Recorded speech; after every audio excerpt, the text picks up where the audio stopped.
what is the right way to resolve your sevenths?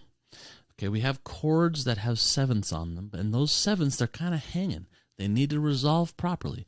That's what we're going to look at today in Dr. Doug's Daily Tips for How to Write Great LDS Church Music. We are looking at hymn 116, Come Follow Me, and let's begin at the end. Okay, I'm going to teach you a little Noah's Ark technique to make sure you always resolve your sevenths the right way. Okay, we have a very special chord in every key called the dominant 7 chord, otherwise known as the 5/7. Okay, so this is built with the 5th scale degree, the 7th scale degree, the 2nd scale degree, and the 4th scale degree. Or if you speak solfege, sol, ti, re, fa. Okay, that's the chord we have here on the word 10, off the begotten, the 10 of begotten. And then we have the 1 chord at the end. So that's where we usually find 5/7s, going to the 1. Built into the 5/7 is a dissonance, an angular kind of itching sound that wants to resolve. Okay, and it's the notes, this dissonance is found between the notes that are the 7th scale degree and the 4th scale degree. So right here, the F is our 7th scale degree, because we're, 4th scale degree. We're in C major. I gotta make sure I'm in the right key. And then here, the B is our 7th scale degree. Okay, so 7 and 4. Now, remember the song from primary. The 7th, the rains came down and the floods came up. The rains came down and the floods went up. We're going to use that song, and we're going to defile the lyrics to teach you how to resolve this itching dissonance in the 5/7 chord. Okay, here's what you do. We also call this note here, this is the 7th of the chord. The F is the 7th of the chord. And this B, we refer to it as the leading tone because it's leading to tonic. It's the 7th scale degree. Okay, so here's how we're going to rewrite the song. The 7th goes down and the leading tone goes up. The 7th goes down and the leading tone goes up. The 7th goes down and the leading tone goes up, and the dissonance goes away. Okay? So every time you have a 5/7 chord, which is often the second to last chord in any piece you're writing, the 7th of that chord, which is the 4th scale degree of the key you're in, resolves down. So this F goes to E, and the leading tone, which is the 7th scale degree of whatever key you're in, goes up from B to C, and the dissonance goes away. Let me play that for you so you can hear it. So here's the 5/7, and the dissonant notes are here, the F, B. So how do we get the dissonance to go away? The 7th goes down, and the leading tone goes up, and the dissonance goes away. All right? The 7th goes down, the leading tone goes up, and the dissonance goes away.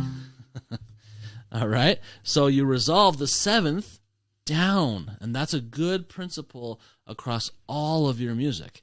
Now, this particular 7th happened to be part of a 5 chord, which is why we call it a dominant 7th, but there are other types of 7th chords. For example, in this same hymn, on the word his, we have a non-dominant 7th chord. We have a 2 chord, Roman numeral 2, which is a D minor chord, but it has a 7th. The bass note is a 7th, so it's D minor 7 with C in the bass. But the rule is, which direction should the 7ths go? The 7ths go down. And this hymn does that exactly. So at the start of this line, we land on a D minor chord, and then we get the 7th in the bass, and the 7th goes down. That's very good writing. Whenever you get a 7th, try to resolve it down, whether it's in a dominant chord or some other chord, like this 2 chord. And this even goes for chromatic chords. See, right here, we have a chromatic chord. We have a D7, which doesn't fit the key signature that we're in. And the 7th is the C. And look where the 7th goes. 7th goes down, as it should. 7ths go down. Now, one more example right here. Now we have that same 5-7 chord that we had at the end, but we have it in a different position. Now, see how the 7th was in the tenor?